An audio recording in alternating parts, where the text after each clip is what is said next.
سید غنی صاحب مجھے یہ بتائیے گا کہ دنیا بھر میں جب عمارتیں کھڑی کی جاتی ہیں، بلڈنگ کوڈز ہوتے ہیں، کنسٹرکشن سٹینڈرڈز ہوتے ہیں، آپ کے جو سندھ بلڈنگ کنٹرول اتھارٹی ہے جب یہ عمارتیں کھڑی کرتا ہے یا ان کو اپروو کرتا ہے تو اس کے سٹینڈرڈز کیا ہیں؟ آپ کے بلڈنگ کوڈز کیا ہیں اگر آپ ہمیں بتا سکیں؟ سر تو میں چونکہ اب ٹیکنیکل آدمی نہیں، ایگزیکٹلی میں اس انجینئرنگ پوائنٹ آف ویو سے تو آپ کو نہیں بتا سکتا ہوں، لیکن دنیا میں جو طریقہ کار ہوتا ہے، جو فارمیلٹیز پوری کی جانی چاہیے ہوتی ہیں، وہ یہاں پر بھی ہیں. لیکن ہمارے شہر میں اور جگہوں پہ بھی ہوگا، لیکن چونکہ کراچی بڑا شہر ہے، آبادی کا بہت انفلکس ہے، گھروں کی لوگوں کو زیادہ ضرورت ہے، تو یہ جو انلیگل کنسٹرکشن کا جو کاروبار ہے، جو غیر قانونی ہے، وہ بھی کافی لوگوں کو جو ہے وہ اس وقت ایک ان کا پیشہ بنا ہوا ہے، اور چونکہ ان کو خریدار مل جاتے ہیں اس لیے اس کام میں لگے ہوئے ہیں. یہاں پرابلم دو قسم کے آتے ہیں. دیکھیں، ایک تو ایس بی سی ایس سے اپروولز دی جاتی ہیں، اس کے وہ جو بنیادی تقاضے جو آپ کوڈ پوچھ رہی ہیں، ایگزیکٹلی میرے پاس ایسا نہیں ہے، لیکن ہیں اس کے تقاضے جو لوگوں کو پورے کرنے پڑتے ہیں. مختلف علاقوں میں مختلف جو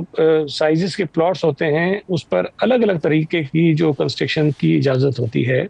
کہیں پہ گراؤنڈ پلس 1 سے اوپر نہیں جا سکتے، کہیں پہ جو ہے وہ ظاہر ہے کہ گراؤنڈ پلس 20 کی بھی پرمیشن مل جاتی ہے، because of the size of the plot. ہمارے یہاں جو ہو رہا ہے آج اس وقت، جس کا میں بالکل اعتراف بھی کرتا ہوں، کہ اگر کہیں گراؤنڈ پلس 2 کی پرمیشن ہوتی ہے تو وہاں گراؤنڈ پلس 4 جو ہے وہ بنا دیا جاتا ہے. اگر کہیں گراؤنڈ پلس 4 کی پرمیشن ہوتی ہے تو گراؤنڈ پلس 6 بنا دیا جاتا ہے. اور یہ جو آپ ذکر کر رہی ہیں لیاری کے علاقوں میں، خاص طور پر جو اولڈ سٹی ایریا ہے، یہاں تو جو 60 70 80 گز کے یا 100 گز کے پلاٹس ہوتے ہیں، وہاں پر 6 منزلہ عمارتیں بھی، اور یہ ساری غیر قانونی طور پر تعمیر ہوتی ہیں. لیکن چونکہ جیسا بتایا یہ عمارت تو 50 سال پرانی ہے، ظاہر اس وقت تو جو عمارتیں بنانے کا جو نظام ہوگا وہ بھی مختلف ہی ہوگا. آج ظاہر ہے کہ نئی انجینئرنگ کے پیمانے آ گئے ہیں تو وہ مختلف ہو گیا ہے. لیکن لیاری میں یہ شکایت ہے، ہمیں بھی ہے، سب کو نظر آتی ہے، ظاہر عمارتیں چھپتی تو ہے نہیں، کہ وہاں پر جتنی عمارت بننی چاہیے اس سے 3 4 5 منزلیں جو ہیں وہ ایکسٹرا غیر قانونی طور پر لوگ بناتے ہیں. اب اس کام کو میں اس کو بھی تسلیم کرتا ہوں، اسمبلی میں بھی تسلیم کر چکا ہوں، کہ یہ ہمارے ادارے کے جو لوگ ہیں ان کے ملوث ہوئے بغیر ممکن نہیں ہے. وہ اس میں شامل ہوتے ہیں. اس میں علاقے کے اندر جو کچھ بااثر لوگ ہوتے ہیں ان کا بھی اپنا ایک رول ہوتا ہے. پھر اس میں جو ہمیں بات سب سے زیادہ پریشان کر رہی ہے وہ یہ ہے کہ اس کے خریدار لوگوں کو مل جاتے ہیں، وہ غیر قانونی طور پر ایک کام کرتے ہیں اور وہ بک جاتا ہے. اب ہم جو ترامیم کرنے جا رہے ہیں قانون میں، اس لیے کہ اس وقت ہمارے موجودہ قانون میں ہمارے پاس کوئی اختیار نہیں ہے کہ غیر قانونی طور پر تعمیر کرنے والے شخص کو، جو بلڈنگ بناتا ہے، جو ایک سو کالڈ بلڈر ہے، وہ میں تو اس کو بلڈر نہیں کہتا، لیکن سو کالڈ ایک جو بلڈر ہے جس نے اپنا یہ بزنس بنایا ہوا ہے، اس کے خلاف ہم کوئی سخت کرمنل کارروائی نہیں کر سکتے ہیں. ہم میکسیمم اس کی عمارت توڑ دیتے ہیں، کوئی چھوٹا موٹا کیس اس پہ کر دیتے ہیں، ہم اس پہ نہیں کر سکتے ہیں. تو اس وقت تمام اسٹیک ہولڈرز ہیں، ان سے مشاورت ہم کر رہے ہیں کہ ہم اس میں سخت سزائیں ڈالیں. جو لوگ اس کاروبار میں ملوث ہیں ان کے خلاف کرمنل کارروائی کریں،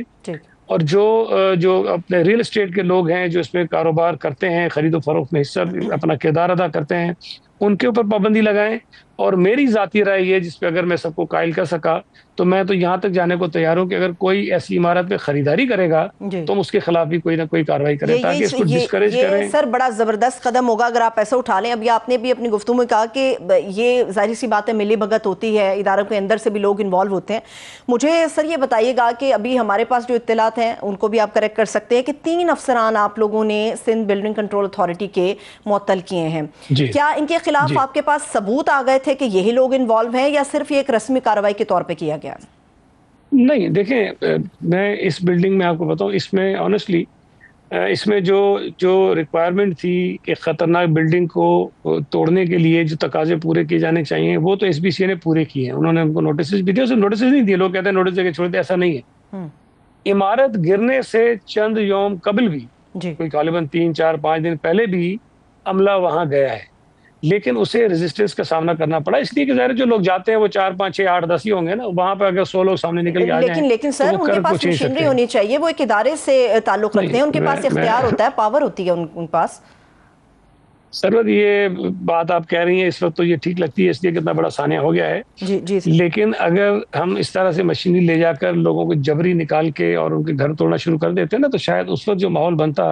وہ بھی شاید سارا ہمارے ہی گلے پڑ جاتا ہے کہ ہم بچوں کو، خواتین کو، بزرگوں کو، بیماروں کو جو ہے وہ گھروں سے بے گھر کر رہے ہیں. یہ میں مانتا ہوں کہ یہ ایسی سچویشن ہے جس میں ہمیں کوئی ایک سخت فیصلہ کرنا پڑے گا دونوں طرف. اور یہ کل میں نے پریس کانفرنس میں کہا کہ اگر ہمیں لوگوں کی جانیں بچانے کے لیے ان کو بے گھر کرنا پڑتا تو ہم کر لیں گے. ٹھیک ہے, اب اس میں ہمیں تنقید کا نشانہ بننا پڑے گا, جو بھی کریں گے, لیکن ہم میڈیا کے ذریعے, لوگوں کے ذریعے ان لوگوں کو سمجھانا چاہتے ہیں, بتانا چاہتے ہیں کہ جو ان بلڈنگز میں رہ رہے ہیں کہ آپ کی جان آپ کے گھر سے زیادہ اہم نہیں ہے, زیادہ ضروری نہیں ہے. اور دیکھیں اس واقعے میں یہ ہوا ہے کہ جو مکانات نہیں چھوڑ رہے تھے ان کا مکان بھی گیا, ان کی جان بھی گئی. تو اب یہ میرا خیال ہے کہ ہمیں کم از کم اس سے بہت کچھ سبق سیکھ لینا چاہیے اور کچھ سخت فیصلے کرنے چاہیے. اور ان لوگوں کو جو ان عمارتوں میں رہ رہے ہیں ان کے لیے ایک تو ہم شارٹ ٹرم کوئی ارینجمنٹ کریں گے تاکہ ان کو کہیں نہ کہیں شفٹ کر دیں, لیکن ایک لانگ ٹرم پلان بھی بنائیں گے تاکہ پرماننٹ ان کا کوئی ان کی جو ریلوکیشن جو ہے وہ ہم کرنے میں کامیاب ہو جائیں. آپ نے ایک بات شروع میں کہی تھی, یہ جو لوگ یہاں سے ابھی بے گھر ہوئے نا, ان کو ہماری وہاں جو ڈسٹرکٹ ایڈمنسٹریشن ہے, جو ہمارے ٹاؤن چیئرمین ہیں, انہوں نے ان سے رابطہ کیا اور ان میں سے کچھ لوگوں کو ہم نے فی الحال کہیں نہ کہیں رہنے کا بندوبست ان کا کر دیا ہے. اور کچھ فیملی ایسی تھیں جو اپنے رشتے داروں کے پاس خوشی سے چلے گئے ہیں, لیکن ہم نے ابھی بھی ان کو آپشنز دیا ہوا ہے کہ ہم ان کا ارینجمنٹ کرنے کو تیار ہیں. یہ بالکل درست آپ نے کہا کہ بالکل ہم تک ایسی اطلاعات بھی آئی ہیں, لیکن سید غنی صاحب ایک تو اگر گورنمنٹ ایسے حادثات سے پہلے, جیسے آپ نے کہا کہ ان کو کہا بھی گیا تھا کہ چھوڑ دیں, اگر آپ ان لوگوں کو متبادل جگہ پہلے ہی فراہم کر دیں تو شاید ان کے لیے اپنے گھروں کو چھوڑنا آسان ہو. اور دوسرا میرا سوال آپ سے یہ بھی ہے کہ ضروری تھوڑی نہ ہے کہ مشینری آپ لے کر جائیں گے تو لوگوں کو گھر سے بے گھر کریں گے. عمومی طور پہ ایسا ہوتا ہے کہ ایسی جگہوں پر بجلی کا کنیکشن مکمل طور پہ منقطع کر دیا جاتا ہے, گیس کے کنیکشنز کاٹ دی جاتے ہیں تاکہ ایک تنگی ہو اور لوگوں کو اندازہ ہو کہ وہ اپنی جانوں پر کھیل رہے ہیں اور وہاں سے کسی متبادل جگہ پر شفٹ ہونے کے لیے وہ آمادہ بھی ہو سکیں. تو ایسی چیزوں پہ آپ لوگوں کی گورنمنٹ کیوں نہیں غور کر پائی؟ دیکھیں, ایک تو ہم نے بالکل جو خطوط بھیجے تھے نا, مختلف 4 نوٹسز تو یہاں مکینوں کو دیے گئے, لیکن ایک خط جو ہے وہ کے الیکٹرک کو بھی بھیجا گیا, Karachi water and sewage corporation کو بھی بھیجا گیا, اور جس میں یہ کہا گیا ہے کہ آپ جو ہے یہ ان کی بجلی بھی منقطع کر دیں اور پانی کے کنیکشنز بھی ڈسکنیکٹ کر دیں, جو بدقسمتی سے نہیں ہوا. اچھا, ایک اور بھی آپ کو چیز بتا دوں کہ اسی علاقے میں 16 عمارتیں ہم خالی بھی کرا چکے ہیں پچھلے چند مہینوں میں. تو ایسا نہیں ہے کہ اب چونکہ وہ پیسفلی ہو گئی تو وہ کسی کو نظر بھی نہیں آیا کہ یہ خالی ہوئی ہیں. اس میں بدقسمتی سے یہ ثانیہ ہو گیا, واقعہ ہو گیا, تو یہ چونکہ اس کی وجہ سے زیادہ ہائی لائٹ بھی ہونا ہو گیا یہ جو بلڈنگ تھی. لیکن ہم 16 عمارتیں خالی کرا چکے ہیں. مزید کوئی 7 یا 8 اسی قسم کی خطرناک بلڈنگیں ہیں جن کو انشاءاللہ تعالیٰ کچھ دنوں میں ہم خالی کرا لیں گے. جو عمارت گری ہے اس کے برابر بھی کچھ عمارتیں ہیں جو اس وقت خطرناک پوزیشن میں جو خالی کرا دی گئی ہیں, ان کو بھی ہم ختم کر دیں گے, اور اس طرح سے یہ عمل جو ہے ہم آگے بڑھاتے رہیں گے. ٹھیک ہے, لیکن سر مجھے یہ بتائیے گا, ابھی آپ نے بتایا پچھلے چند مہینوں میں 16 عمارتیں ایسی ہی خطرناک ہیں جن کو خالی کرا لیا گیا, اور چند روز میں مزید بھی خالی ہوں گی. میرے پاس کچھ ایسی معلومات بھی ہیں اور یقیناً آپ بھی جانتے ہیں کہ پچھلے تقریباً 4 سے 5 سال کے اندر سندھ, اور خاص طور پہ ہم کراچی یا لیاری کی بات کرتے ہیں, لیاری ناظم آباد کی بات کرتے ہیں, ایسے بہت سارے واقعات رپورٹ ہوتے رہے. صرف سال 2020 کے اندر ہی 3 ایسے خطرناک اور بڑے واقعات ہوئے تھے جس کے اندر رہائشی عمارتیں گری تھی, 55 سے زائد افراد جو ہیں وہ اپنی جان سے گئے تھے. رضویہ سوسائٹی میں ایک ہوا جب 27 افراد اپنی جان سے گئے. جون 2020 میں ایک 5 منزلہ ہی عمارت ہی گری تھی, زمین بوس ہوئی تھی, 22 ہلاکتیں ہوئی تھی. تو اس وقت مراد علی شاہ صاحب نے یہ یقین دہانی کرائی تھی کہ ہم ان کے خلاف جو غیر قانونی عمارتیں آپریشن کریں گے. سندھ حکومت پچھلے 4 سے 5 سال میں کتنی ایسی غیر قانونی عمارتیں ہیں جن کے خلاف آپریشن کامیابی سے مکمل کر پائی ہے؟ دیکھیں, غیر قانونی طور پر تعمیر ہونے والی جو عمارتیں ہوتی ہیں نا, ان کے خلاف آپریشنز مستقل ہو رہے ہوتے ہیں. وہ کوئی ایک دن ایک مہینہ نہیں ہوتا, مستقل ہو رہے ہوتے ہیں. اور اس وقت میرے پاس ایگزیکٹ نمبر نہیں ہے, لیکن میں آپ کو یہ ضرور بتا سکتا ہوں کہ جتنی آپریشنز پچھلے برسوں میں ہوئے ہیں, اس برس شاید اس سے کئی زیادہ جو ہیں وہ غیر قانونی عمارتیں توڑی گئی ہیں, کئی گنا زیادہ ہوں گی. بہت زیادہ آپریشن ہوئے, اس پہ زیادہ سختی ہم نے کی ہے.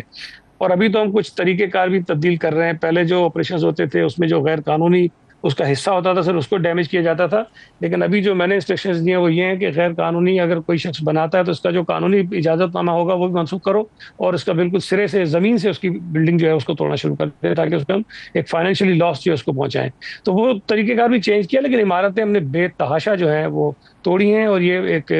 جاری عمل ہے, یہ جاری رہتا ہے, ہم کر رہے ہیں. صحیح ہے, ٹھیک ہے. میرا سر ایک آخری سوال آپ کے سامنے یہ ہوگا, اگر قانون سازی کی طرف پاکستان پیپلز پارٹی جاتی ہے